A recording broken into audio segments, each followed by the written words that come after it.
গেল 19শে জুলাই খুলনা মহানগরীর বয়রা পূজাখোলা এলাকায় স্থানীয়ভাবে তৈরি মদ পান করে ৪৮ ঘন্টার ব্যবধানে ৫ জনের মৃত্যুর ঘটনায় নড়ে চড়ে বসেছে প্রশাসন। তারই ধারাবাহিকতায় আজ খুলনা অঞ্চলের বৃহত্তর বাণিজ্যিক কেন্দ্র বড়বাজারের রড সিমেন্ট পাইকারি ব্যবসার স্থান বার্মাশিল রোডে অভিযান চালায় নৌবাহিনীর একটি দল। একসময় এই রোডে মেথরদের বসবাস থাকায় মাদক নিয়ন্ত্রণ অধিদপ্তরের কাছ থেকে বাংলা মদ বিক্রির লাইসেন্স নিয়ে একটি দোকান মদ বিক্রি করে আসছে। তবে এখানে বসবাসরত মেথরদের ৯০ দশকের শুরুতে খুলনা সিটি কর্পোরেশন সোনাডাঙ্গা এলাকায় সরিয়ে নিলেও তাদের ফাঁকা ঘরগুলো এখনো জনশূন্য হয়নি। ওই ঘরগুলোতে চিহ্নিত সন্ত্রাসীদের তত্ত্বাবধানে এখনো স্থানীয়ভাবে ভেজাল মদ বিক্রি করা হচ্ছে। যুগ যুগ ধরে চলছে এই মদের ব্যবসা। বার্মাশিল রোডের এই কথিত মেথরপট্টিতে নৌবাহিনীর সদস্যরা প্রায় ২.৫ ঘন্টা অভিযান চালায়। প্রতিটি ঘরে বিশেষভাবে লুকিয়ে রাখা বিপুল পরিমাণ মদ উদ্ধার করে আভিযানিক দল। আর এখানেই মদ খেতে আসা বহিরাগতরা বার্মাশিল রোডে মাতলামি করার পাশাপাশি ব্যবসায়ী ও শ্রমিকদের সাথে মারামারিতে লিপ্ত হয় বলে অভিযোগ স্থানীয়দের। এই অভিযানকে স্থানীয়রা স্বাগত জানিয়ে বলেছেন, সন্ত্রাসীদের ভয়ে তারা মুখ খুলতে পারত না। এই অভিযান অব্যাহত রাখার দাবি তাদের। আমরা জন্মের আগে থেকে দেখি, কিন্তু আসলে তো মনে হয় এটা আমার সরকারি লাইসেন্স, যেখানে মাল বেচে তো অবশ্যই তাদের লাইসেন্স আছে, তাহলে এরা মানালে মদ বেচে কি করে?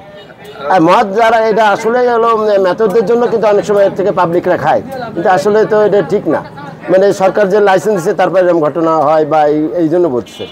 আর ধরেন এখানে যত নিয়ে অভিযান করতেছে, ঠিক আছে, মেন অভিযান তো সরকারই আপ করে দিতে পারে যে না, কোনো মদের কোনো লাইসেন্স হবে না, মদ কোনো বিক্রি হবে না। খুলনা শহরে একটা, এখানে একটা আর রূপসা একটা আছে মনে হয়, এই দুটো এখন একটাই খোলা। রাত ৮টা ৯টা আবার আসুক, আর আমরা জানি কোনো লাভ নাই, সবাই টাকা খায়, প্রশাসন হইতে একদম উচ্চ লেভেল পর্যন্ত। সকাল বিকাল অনেকে বাইরে থেকে মদ খাইতে আসে, আইসে অনেক ঝামেলা করে, মাতলামি করে, ঠিক আছে, রাস্তা মারামারি করে, রাস্তায় অনেক গ্যাঞ্জাম হয়, শ্রমিকরা মাল নিয়ে হাঁটাচলা করতে পারে না। এর জন্য যদি অভিযান চালাইছে, এর জন্য আমরা খুব খুশি হয়েছি এবং পরে আরো ভবিষ্যতে অভিযান চালাক, আমরা খুব খুশি হব। এখান থেকে সব মদ উঠে যাক, আমরা এটা চাই। আমাদের জন্য সুন্দর হয়েছে এবং জনগণের জন্য সুন্দর হয়েছে, জনস্বার্থে এরা সুন্দর কাজ করতেছে, এতে আমরা ধন্যবাদ। আমরা খুশি আর কি, সাধারণ জনগণ খুশি হতে। ঘটনাস্থলে উপস্থিত পুলিশ সদস্যরা জানান, অভিযান শুরু হলে অবৈধ মদ বিক্রেতারা তাদের ঘর ছেড়ে পালিয়ে গেছে। এই ব্যাপারে আইনগত ব্যবস্থা নেওয়ার প্রক্রিয়া। নৌবাহিনীর সহায়তায় 12টা 45 থেকে অভিযান শুরু করা হয়, 3টা 10-এ শেষ করা হয়। মোট 716 লিটার মদ উদ্ধার করা হয় এবং একজন আসামি গ্রেপ্তার করা হয়। আসামির নাম হচ্ছে সেকেন্দার। বার্মাশিল রোডের ব্যবসায়ীদের নিরাপত্তাহীনতার অন্যতম কারণ মদের আখড়া, পাশাপাশি চলে ইয়াবা সহ অন্যান্য মাদক বেচাকেনা।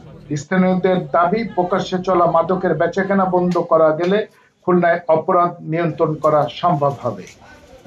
S M Habib, ATN Bangla, Khulna.